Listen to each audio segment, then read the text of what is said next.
So transition is something that happens when change happens. So you have to know in life that change is going to be inevitable. There is absolutely no way around it. Change happens, and therefore transitions have to happen. Now, yesterday I observed a lot of transitions. I went to 3 of the graduates' graduation parties. I did 2 weddings. I did 1 funeral. All those are transitions. Kids leaving school, going off to college, people getting married, starting a life together, people saying goodbye to a loved one. Life is going to be full of transitions. Now, to the parents of the graduates, this may almost seem like it's surreal to you, wouldn't it? You probably remember a day that didn't seem like that long ago. They were getting their 3rd grade Bible. You probably remember a day, it doesn't seem like 13 years ago for sure, that you're dropping them off at kindergarten for the first time.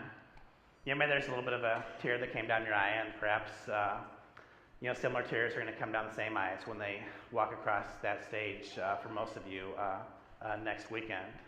Now, if you think that's bad, just wait for 3 months when you have to ship them off to college. This is a day that you're either really looking forward to, or it's a day that you're not looking forward to at all. Some of you may be somewhere in the middle. But this is a huge transition for you.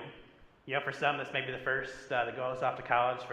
For others, this may be the last, and your new title is going to be empty nester, and that's going to be a transition. Now, for the students, this is, mixed feelings. I ask students how they're doing, and most are excited, but there's still mixed feelings. You've been friends with some of your friends for 13 years. You went to kindergarten together. You're going to try to keep in touch, but it's not going to be easy because there's new friends, there's new places. God is going to take you in different directions. That's going to be a huge transition. Now, most of you have probably had quite a bit of structure in your life, I'm guessing. If your parents are anything like us, there is a certain time that the kids have to be home. So you've had some structure in your life, and now you're going to transition, most of you, to this thing called freedom. Have you ever heard of that before? Now, freedom, it's really cool. It's good stuff. You know how your mom, if you're going off to college, you're going to live in a dorm room, and your mom and dad always made you pick up your socks? You don't have to do that anymore. You can have as many dirty, your roommate may hate you, but you can have as many dirty socks. You can have pizza 3 times a day. You can. And another thing too, they used to tell you that you had to be home at 11. That doesn't, AM and PM are irrelevant now in your life. It doesn't matter if you come home 11 the next morning. They're not going to know. Unless they got some kind of wacky device on your cell phone. They're monitoring you all the time. But I want you to know though, and I've learned this one the hard way, freedom has a necessary companion, and that companion's name is responsibility. And if you swing too hard on the freedom side, the responsibility is going to bear down on you, and then you don't have any freedom at all. You have this ironic thing called oppression. So use your freedom wisely and responsibly. So you're in the middle of transition, aren't you? This week is transition for you. This summer is transition for you. Next fall will be transition for you. So I did a couple weddings yesterday. One of the couples is actually here, which is very impressive. I think this only happened once or twice. Shelby and Aaron, congratulations. So I wrote your thing the other day, but I wanted to talk to you this morning.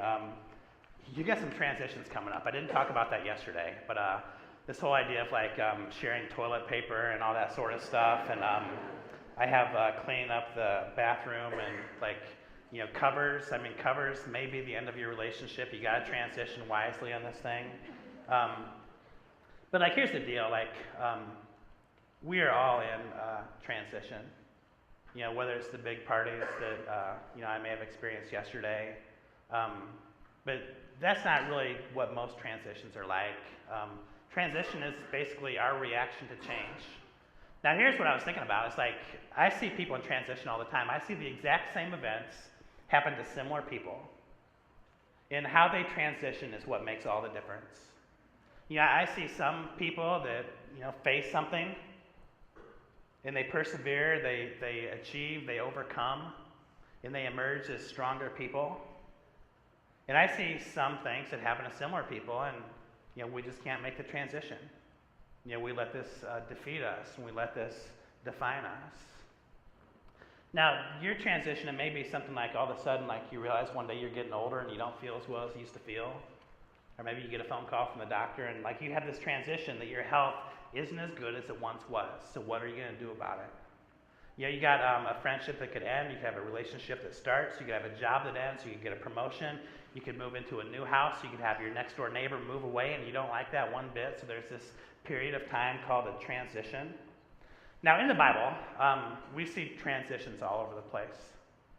There's probably 150 of these things that I could have picked from. The one I picked was the one that Bailey read a little bit ago. It's a transition from this guy named Paul. So Paul, he's the guy whose letters we're going to read this summer. He wrote about 2/3 of the New Testament. He's the most widely read author in the history of humanity. Paul started churches all over Greece, all over Israel, all over Italy as well. Paul was near the end of his life. He was in transition. He was actually in prison when he wrote this letter. He was tired. He was worn out. He was wanting to retire. He was going to die pretty soon. And he had a pretty good idea this was coming up. Now, Paul loved the church. He did. I mean, this was his. Like, he gave his life for this thing. And he didn't want to see this thing fail, so he was bringing somebody up to work along with him, and that guy's name was Timothy. Now, Paul was in transition. He was in prison. He was near the end of his ministry. He was near the end of his life. Now, Timothy was in transition as well. Timothy had this guy named Paul that he could always depend on. He had this guy named Paul that he could always rely on. Paul was always there. When Timothy was with Paul, he was safe because Paul wasn't just somebody. Paul was a somebody among somebodies. When Paul walked, people followed him. When he talked, people listened. So here's a small conversation. Here's a small dialogue between two people who are in transition. Now, here's what Paul writes. He says, "This is why I remind you to fan into flames," so here you're making bigger, "the spiritual gift that God gave you when I laid my hands on you." Now, this is not the main point of the message this morning, but this applies to all of us. Whether you're in 12th grade for another couple days and you're going to graduate next week, whether you're going to be in 12th grade in 12 years, whether you're in 12th grade like 60 years ago, this applies to you. Now, listen to what it says. Fan into flames, utilize the spiritual gift that God gave you. Now, as I look out here, I see so much giftedness. I see so much talent. I see so much potential. And I say this because I know many of you. You're some of the most gifted, incredible people I know. And Paul says, don't hide this. Fan the flames. Make it bigger. Change the world. Make it better. Serve others. Love others. Glorify me. Do all those things is what God is telling us. Now, Paul continues. For God, now this is going to apply to all of us as well. For God has not given us, so think about that. That's you. God has not given us a spirit of fear and timidity, but of power, love, and self-discipline.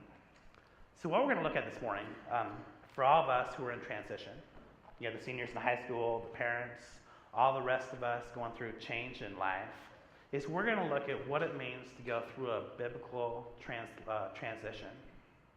Now, the first thing that Paul talks about there in verse 7 is a spirit of fear. Now, Paul said this because he knows that as humans we have a problem. That problem is fear. Some people might call it anxiety, you can call it worry. They're all like fairly similar things. Now, the step to the biblical transition is going to be courage. Now, if you're a senior in high school, I think you probably have some fears. I think you probably do. Like, what if I go to college and I just don't quite fit in? What if I go to college and the classes are just like too tough? What if I have to work quite a bit and I'm tired all the time and I can't enjoy it and I can't afford it and I go into debt? Like, those are fears that you have. As a parent, you're going to have fears as well. This little loved one that I've watched over, that I've loved, that I've served for 18 years, are they going to be okay? Are they going to make wise choices? Are they going to, stay out of trouble? Whatever it's going to be. I mean, there's fears. Like, if you're losing a job, or if you're thinking you might want to leave a job, or if you're about to lose a job, if you lost a job, your fear might be, what if I can't find a job? If you're at the end of a relationship or at the end of a friendship, you're asking the question like, what if I'm lonely? I think many of us here are probably asking a question that we fear. What if we're overwhelmed? We talk about this sometimes here. What if our resources are exceeded by our responsibilities. Now, all these things are going to be a transition. Now, I want you to know one thing about fear, okay? You have to know this. Like, fear is not necessarily a bad thing. Because fear means that you're actually doing something. It means that you're moving in the right direction. It means that you're doing something you've never been able to do before. Now, seniors, I want you to listen up, okay? I figured out there is a way for you to avoid fear for the rest of your life. There is. You got to move down in your parents' basement and never move out. Just let them bring down the video games. They'll keep the pizza coming. You have the Pepsi, the Mountain Dew, whatever your beverage. I mean, that's one way to avoid fear. But, yeah, praise the Lord. But before you clap too loud, it's also the way to avoid life. So, like, seriously, if you're going to do, fear is not a bad thing. It means that you're doing something. Now, fear is going to cause a couple different reactions. One of them is it's going to cause us to push the brake pedal. We're like, gosh, I don't know if I can take that class. It might be too tough for me. I don't know if I should apply for this job because I don't think I can do it. I know that some of you here want to be in a relationship, and you're like, okay, I don't want to call her because she may say no, and I'm going to get my feelings hurt. It may cause us to push on the brake pedal. Now, the other thing, the positive thing that fear can do is it's going to cause us to push on the gas pedal. So use your fears to move forward, to push on the gas pedal and not the brake pedal. Now, fear in a healthy way is going to move us forward. Now, courage, listen to this. Courage is not the absence of fear. Ask any courageous person you know if they have fears, and their answer is yes. Courage is not the absence of fear. Courage is going to be saying that something is far more important than my fears. So let's go back to the relationship example. You want to go out on a date with her. You call her up. Gosh, I don't know if I can do this. What if she says no? It's going to hurt my feelings. My ego's going to be all that. No, she says no. But like, unless you ask, there's never going to be a chance that she's going to say yes. If your dream is to start a business, but you're thinking it's going to take too much money and too much time and too much energy, and you're not even sure if you're going to be able to make it or not, well, you're going to wonder what was possibly going to be for the rest of your life. Because fear, in this case, pushed the brake pedal too hard. Now, listen to this. Giving into fears is going to be the most convenient way to dismantle your dreams and to humiliate your hopes. It really is. Fear pushing the brake pedal is going to dismantle your dreams and humiliate your hopes. I believe that, taking this next step, risk, is going to cause some anxiety, but not to risk. It's like moving back down to the parents' basement and staying there forever. What we're going to do is we're going to lose ourselves. Now, you have a choice in life, all right? I have a choice. We as a church have a choice. The seniors in the high school, you have a choice. The families, you have a choice. Everyone in transition, we have a choice. We can either deal with some rejection, some failure, some stress, some fear, some anxiety right now in our life, or we can deal with a whole lot of regret and resentment and guilt for the rest of our life. Let's take the long-term view here. Let's look rejection in the eye and say, I'm not afraid, I'm courageous. Let's look fear in the eye and say, I believe that there is something bigger than you fear, and that's my hopes and it's my dreams. Now, instead of feeding our fears, and I think a lot of us spend way too much time feeding our fears, what would it look like if we would feed our faith? If we spend a whole bunch of time feeding our faith, like Joshua, you hear this so many times in Joshua, you hear it so many times in Isaiah, Jesus says it so many times, you hear it in Exodus and Genesis. This happens all over the Bible. God here is speaking to and through Joshua, and God says, this is my command. Now, it's not like this is my suggestion, this is my opinion, this is my recommendation. He says, this is my command, be strong and courageous. Do not be afraid or discouraged, for the Lord your God is with you wherever you go. Friends, don't let fear dismantle your dreams and humiliate your hopes. Be courageous. and fight for something that is much bigger than your fears. Now, the second thing that we look at as we're in transition is love. Now, Paul talks about that in 2 Timothy. He says God gives us the spirit of power and of love. It's the second thing he mentions. And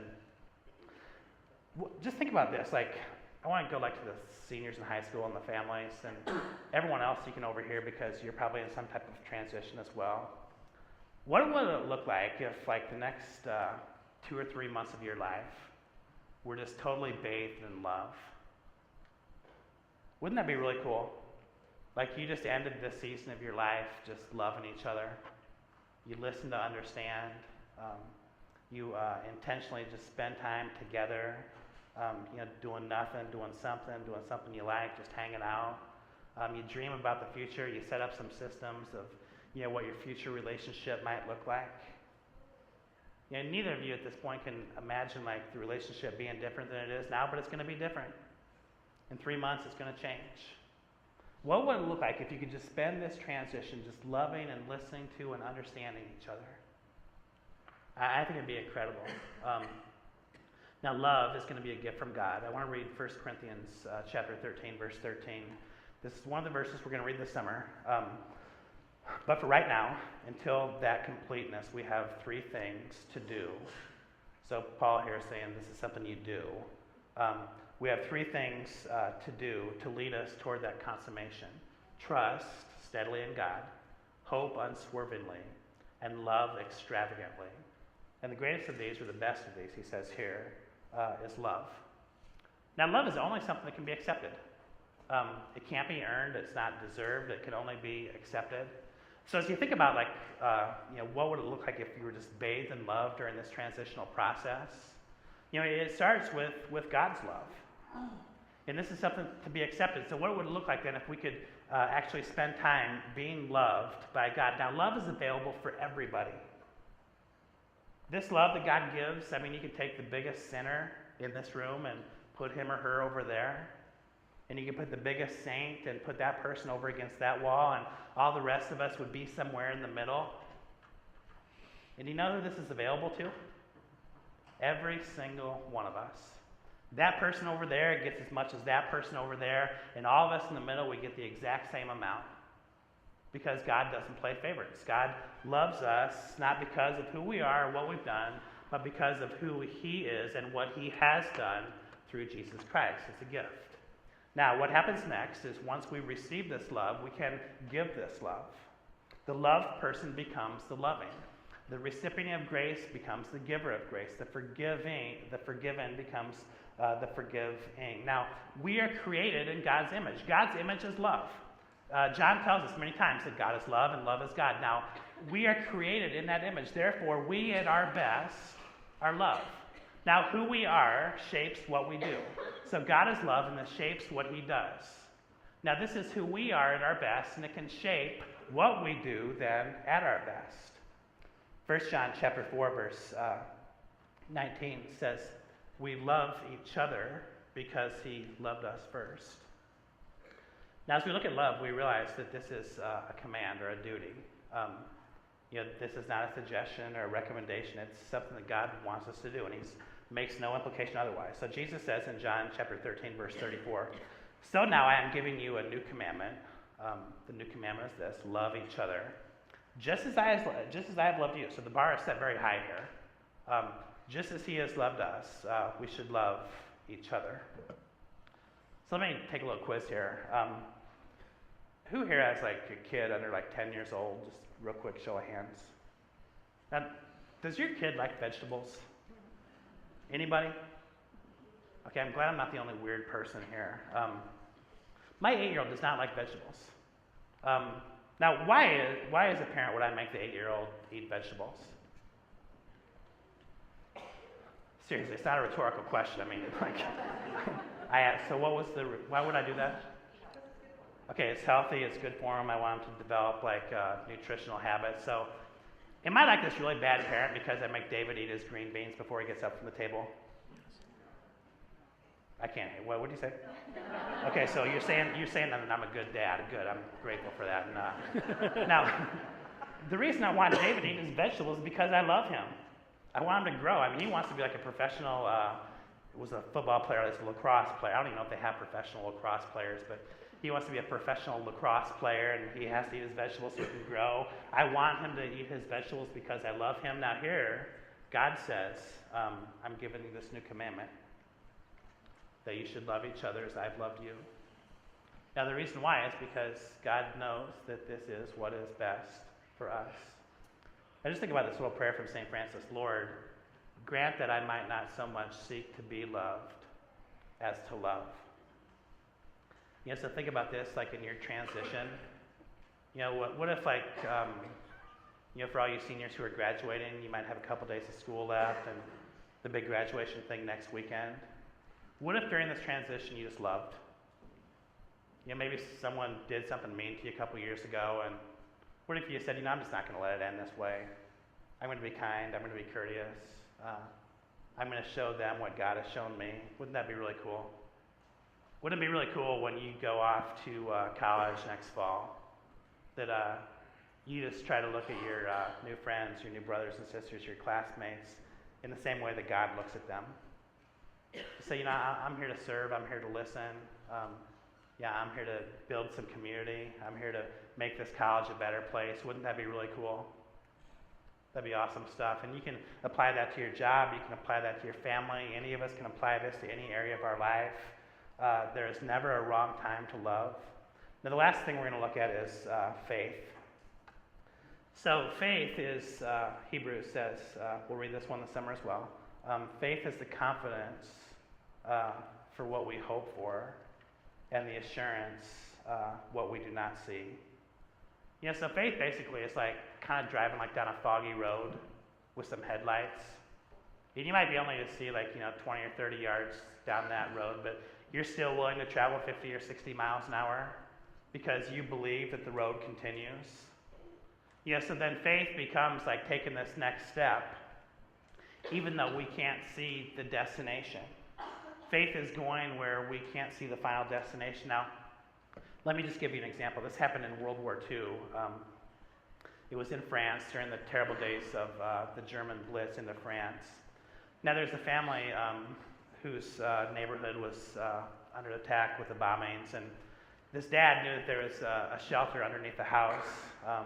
Didn't have any time to get there, so he jumped out the window of the second story. He got down into the shelter, and he yelled at his young son. He said, "Jump down here. You've got to get into the shelter. You're not going to make it." And what do you think the little boy said? He said, "I can't do it. I can't see where I'm jumping." Now, the dad looked up at the kid and he says, "Don't worry about you not being able to see me. I can see you. I'll catch you." Now, that's the way that life is going to be sometimes. You know, we can't see fully into the future, but we are loved by a God who can. You know, sometimes it's going to look like this, like, God, I can't see what this future looks like. I can't see what major I should have. I can't see what job I should have. I can't see what relationship I should have. And God's like, jump. Come to me. Don't worry about being able to see me. I can see you. I'm going to catch you. You know, another way to think about it is, well, faith is going to be taking the next step, even though we can't see the end of the journey. Faith is going to be trusting an unknown future to a known God. You know, faith isn't going to be a distant view of God, but it's going to be God's embrace. Now, listen to what Paul says. 2 Corinthians chapter 5, verse 7, and this is going to be a truth of life.